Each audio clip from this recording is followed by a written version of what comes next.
Friends, ಎಲ್ಲರಿಗೂ ನಮಸ್ಕಾರ. ಬನ್ನಿ, ಇವತ್ತು ನಾನು ಕಡಲೆಕಾಳು ಮತ್ತು ಬಟಾಣಿಕಾಳು ಗೊಜ್ಜು ಮಾಡ್ತಾಯಿದ್ದೀನಿ. ಹೇಗೆ ಮಾಡೋದು ಅಂತ ಒಂದ್ಸಲ ನೋಡ್ಕೊಂಬರೋಣ. ನಾನು ಮೊದಲಿಗೆ 5 ಅವರು ಕಡಲೆಕಾಳು ಮತ್ತು ಬಟಾಣಿಕಾಳು ನೆನೆಸ್ಕೊಂಡು ಒಂದು 2 ವಿಜಲ್ಲು ಕೂಗಿಸ್ಕೊಂಡು ಇಟ್ಕೊಂಡಿದ್ದೀನಿ.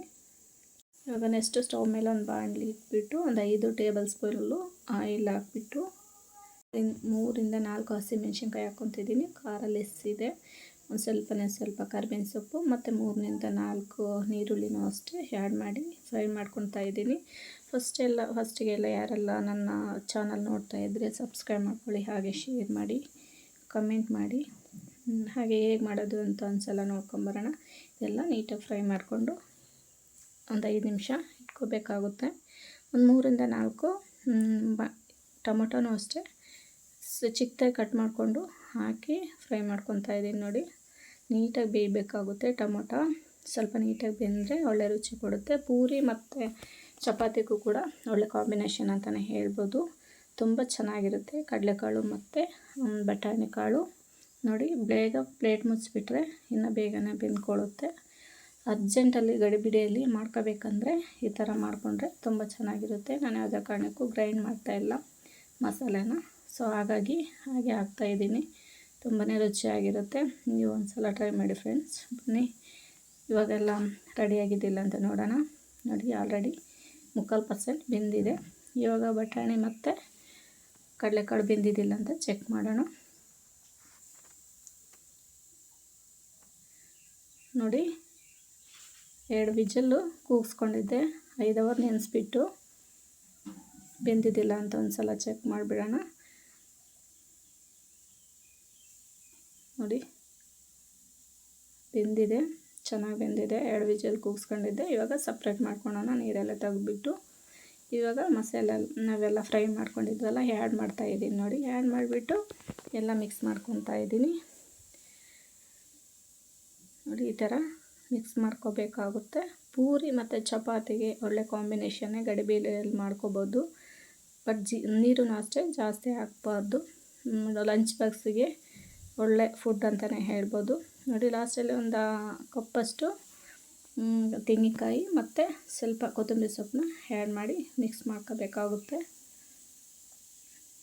ನೋಡಿ, ಈ ಥರ ಎಲ್ಲ ಮಿಕ್ಸ್ ಮಾಡಿಕೊಂಡು ಒಂದು 5 ನಿಮಿಷ ಬೇಯಿಸ್ಕೋಬೇಕಾಗುತ್ತೆ ಇವೆರಡೂ.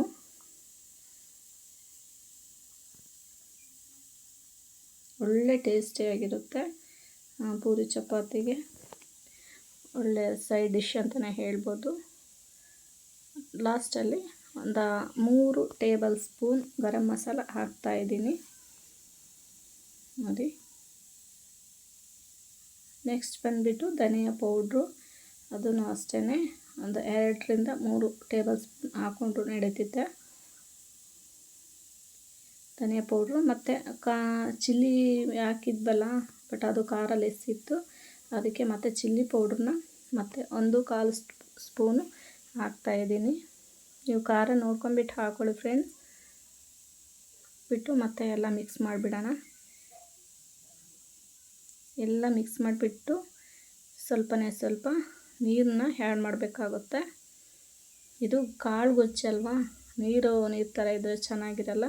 ಒಂದು ಚಿಕ್ಕ ಗ್ಲಾಸಷ್ಟು ನೀರನ್ನ ಆ್ಯಡ್ ಮಾಡಬೇಕಾಗುತ್ತೆ. ನೋಡಿ, ಇವಾಗ ಇನ್ನೊಂದು ಸಲ ಮಿಕ್ಸ್ ಮಾಡ್ಕೊಂಬಿಡೋಣ. ಎಲ್ಲ ಮಿಕ್ಸ್ ಆದಮೇಲೆ ರುಚಿಗೆ ತಕ್ಕಷ್ಟು ಉಪ್ಪು ಹಾಕಬೇಕಾಗುತ್ತೆ. ಉಪ್ಪು ನೋಡಿಕೊಂಡು ಹಾಕ್ಕೊಳ್ಳಿ, ಬೇಕಾದರೆ ಹಾಕ್ಕೋಬೋದು. ನಮಗೆ ಎಷ್ಟು ಬೇಕೋ ಅಷ್ಟು ಫಸ್ಟಿಗೆ ಹಾಕ್ಕೊಂಬಿಡ್ಬೇಕು. ನೋಡಿ, ರುಚಿಗೆ ತಕ್ಕಷ್ಟು ಉಪ್ಪು ಹಾಕ್ತಾಯಿದ್ದೀನಿ.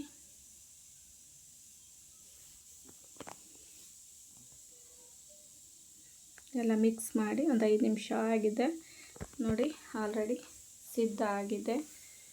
ನೋಡಿ, ಎಷ್ಟು ಚೆಂದ ಇದೆ ಅಲ್ವಾ. ನೀವು ಒಂದು ಸಲ ಟ್ರೈ ಮಾಡಿ. ಇವಾಗ ಚಪಾತಿನ ಆಲ್ರೆಡಿ ನಾನು ರೆಡಿ ಮಾಡಿಕೊಂಡು ಇಟ್ಕೊಂಡಿದ್ದೆ ಫ್ರೆಂಡ್ಸ್. ನೋಡಿ, ಚಪಾತಿ ಜೊತೆ ಸರ್ವ್ ಮಾಡೋಣ. ಯಾರಾದರೂ ಹೊಸ್ದಾಗಿ ನನ್ನ ಚಾನಲ್ ನೋಡ್ತಾ ಇದ್ದರೆ ಹಾಗೆ ಸಬ್ಸ್ಕ್ರೈಬ್ ಮಾಡಿ, ಶೇರ್ ಮಾಡಿ, ಕಾಮೆಂಟ್ ಮಾಡಿ. ಚಾನಲ್ ಇಷ್ಟ ಆದರೆ ಹಾಗೆ ಒಂದು ಲೈಕ್ ಮಾಡಿ. ನೋಡಿ ಎಷ್ಟು ಚೆಂದ ಇದೆಯಲ್ಲ ಚಪಾತಿ ಜೊತೆ. ನೀವು ಒಂದು ಸಲ ಟ್ರೈ ಮಾಡಿ. ಏನಾದರೂ ತಪ್ಪಿದ್ದಲ್ಲಿ ಕಾಮೆಂಟ್ ಮಾಡಿ. ನೆಕ್ಸ್ಟ್ ವೀಡಿಯೋದಲ್ಲಿ ಸಿಗೋಣ.